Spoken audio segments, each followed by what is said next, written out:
Hello everybody, welcome back to my channel. So today's video is Christmas DIY number 2.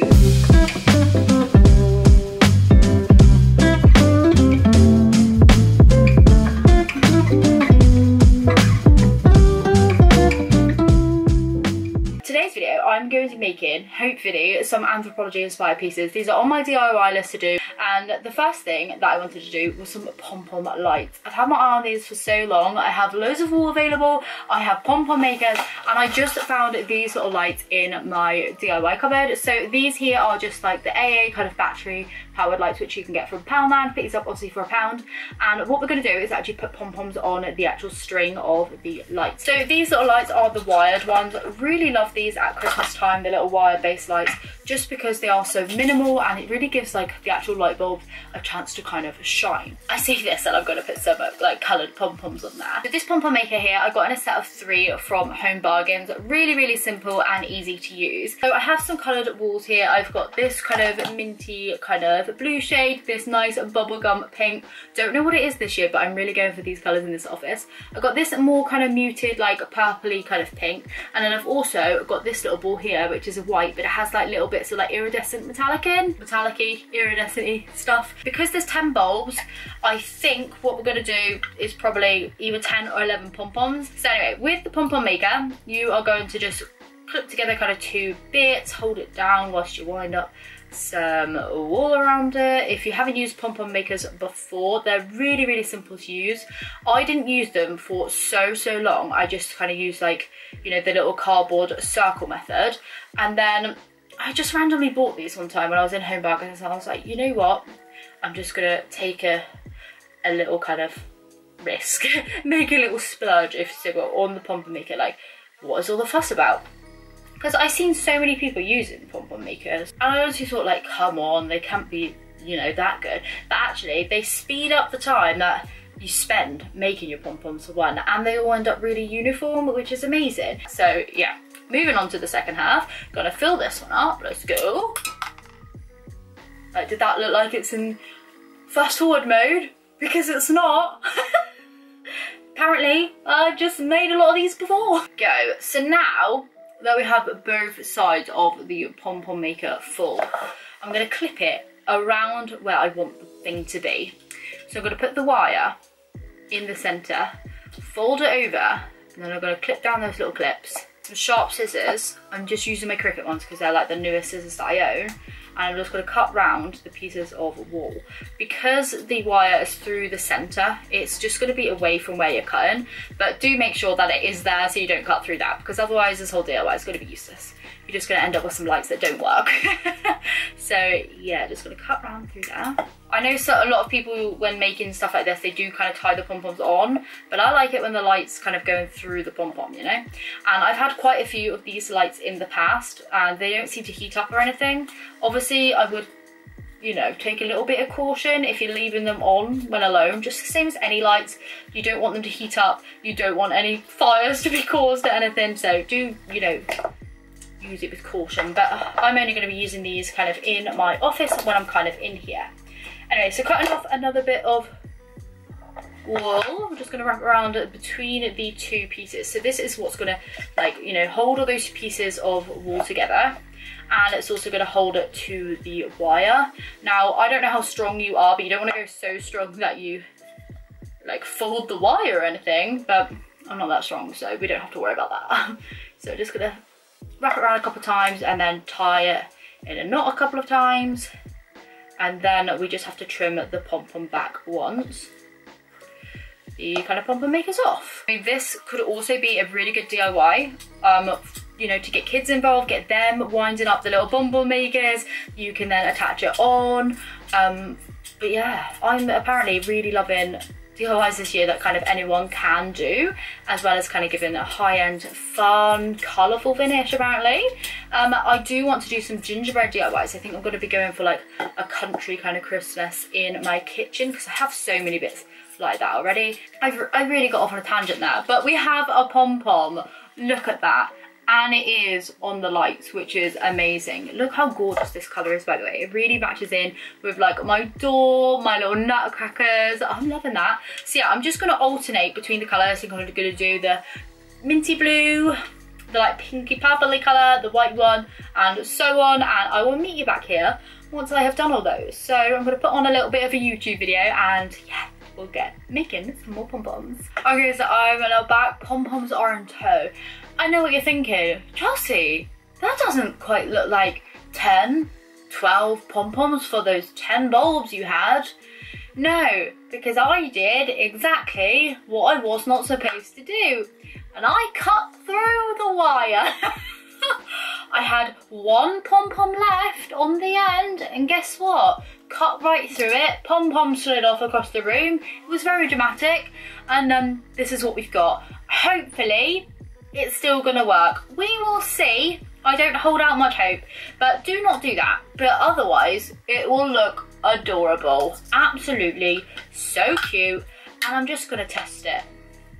Do I recommend doing this? Absolutely not, but here we are. So fingers crossed these bulbs will still work when I flip this switch. Oh, they do! Yeah, I cut like the end wire basically so that it's not sticking out of the last bulb. These are kind of like almost like hot glue, like little bits or something, but I cut it so you can't even get to the wire. I looked at the end of this one, I thought actually it is just cut right down. It's not even like soldered at the end, so I thought I might still be able to make this work. But here we are. It lights up. Look at that. These lights are so glowy and gorgeous. What am I going to do with this now? It's a lot shorter.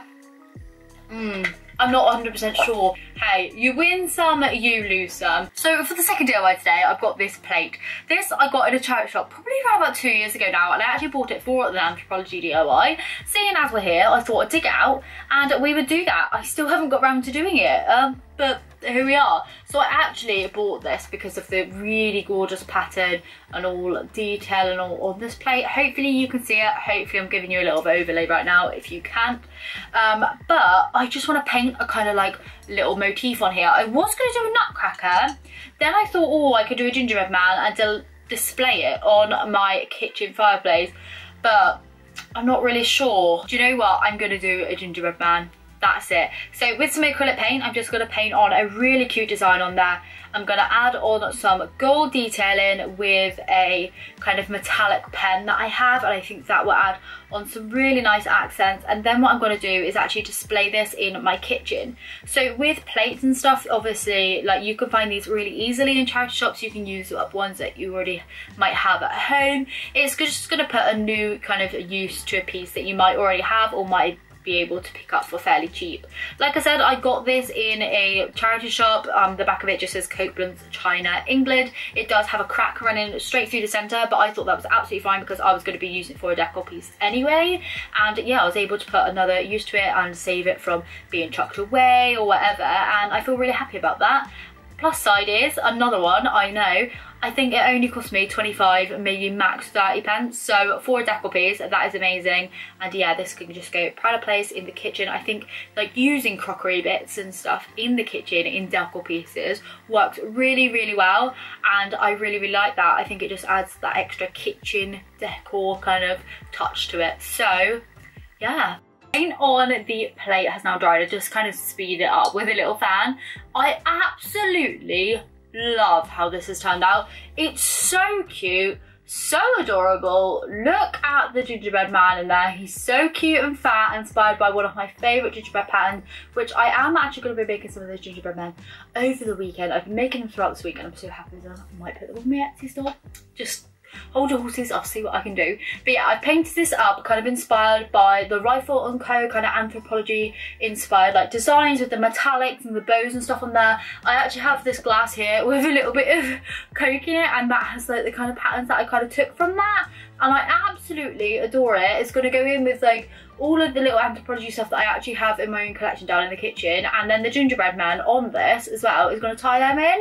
So I think we might be having a mashup of designs in my kitchen decor, and it's going to be brought together with some handmade pieces like this. So yeah, very happy with how that piece has turned out. So for the third and final DIY today, I'm going to be making a topper for the tree, because if you didn't notice, there isn't a topper on it. I think it just looks a bit plain, and I think I know what I want to do. So I seen this little topper on Anthropologie. It's basically a red felt star with a little felt mouse kind of coming out of it.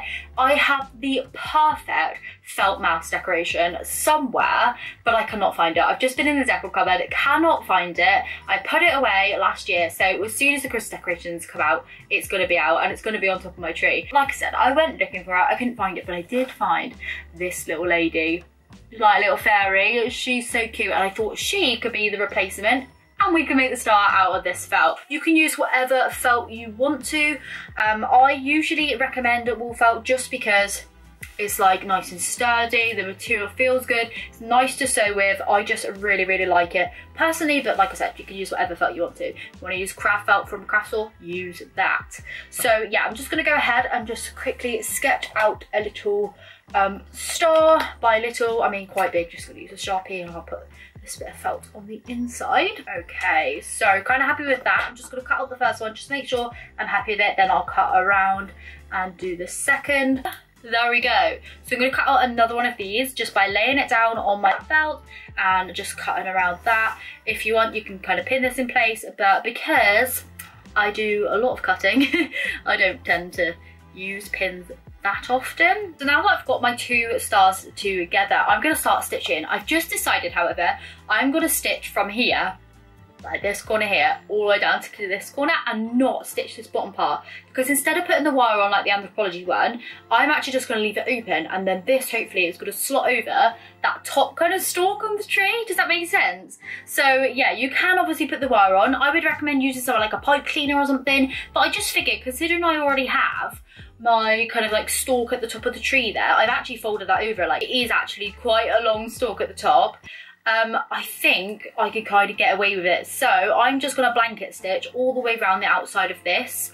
Like I said, just from that point all the way around over to this point, and I'm just going to blanket stitch that really, really quickly so that it's kind of nice and like secure on there. I did kind of go into detail a bit on the blanket stitch when I did my video last week, when I was stitching something else felt. Okay, so my star is all sewn. I did actually add like a couple of stitches in the bottom ones too, so I wasn't going to stitch, I was going to stitch all the way from this section, but I've actually started stitching there. So I've got like 4 stitches either side, just so that I can add a little bit of stuffing in. So I'm just going to add a little bit of stuffing in the points of the stars, just to give it a little bit of like kind of I don't know how to describe it, just a bit of what is the word, like shape, but not shape, like give it a bit of structure, I don't know, but I'm just going to pop that into the corners just to hold it into place, like so. I'm just using my scissors to kind of get it up right into the points, just because they have a pointy edge on. When I have like things which have angles on, I do use my scissors to get up in there, but if it's like, you know, rounded and stuff, I use like a pen or something like that. But yeah, I don't want any stuffing on the middle, just because I'm going to be popping the decoration in there. So there we go. It's got a little bit of kind of something's going on. Now around about here, I'm going to be cutting a hole. So yeah, going in with the Cricut scissors again. I really need to get my big scissors kind of sharpened, but for any sharp kind of, you know, task, I need some sharp scissors. I'm just using these. So I've just made a line there, and I'm just going to cut a little kind of hole going across so that the fairy can peek out. Ooh. So I'm going to get the fairy, I'm going to pop her up through the bottom of the star, and then this way I can kind of like get the bits out that I want to without stretching that hole. So I'm going to pop her up in there. Let's see. And then if I had the mouse, that would look very similar, wouldn't it? I'm going to stuff a little feet up in there, put one in either side of the stars because I don't want them sticking out. You can obviously have them sticking out, just popping onto the top, but I'm just going to pop them back in there so that they're nice and secure. And look at that, really, really simple. I think that's so effective. I absolutely love it. Like I said, I think I would prefer it with the mouse, but the little fairy girl at the moment just gives her a little bit of an extra touch. I'm going to pop her on top of the tree, let's see what she looks like, and I think that's going to be the end of the DIYs for today's video. Okay, so I've got one to float my boat, but doesn't she look cute? She does, huh? I think it kind of adds in with all the other felt decorations, but very happy with that. Thank you so much for joining me on this very spontaneous DIY video. So happy with all these little projects I got made this morning. I'm going to get back to that canvas and the other kind of upcycles that I will have for you next week, just because, like I said, I want to spend a little bit more time doing those, the little upcycles that I showed in yesterday's charity shop haul. So thank you so much for joining me for part 2 of my Christmas DIYs. Apologies that I keep itching my nose. I feel like I've got like loads little bits of fibres of like felt and like filling and all sorts of stuff floating around here. Let me know which one was your favourite. Well, it was the plate, the little pom-pom kind of garland that I've ended up putting up behind my head. It's now light up. I wanted to wrap it around the tree, but it's just not long enough. So there it is. I think it's cute anyway. Got the little star topper, but yeah, let me know which one of the 3 was your favourite. Thank you so much for tuning in, and I will see you very soon for another video. Bye. Could I also just apologise for the fact that my lipstick is coming off and I have this really annoying bit of hair. Like, I don't know why. This has been here for a couple of years now. I try to hide it in my videos, but today is on full show, and yeah, the lipstick's coming off halfway through the video. So yeah, I just wanted to say I noticed. I'm sorry. Oh, why does this happen? But I've been filming all day, so it's held up pretty well. Look at this hair.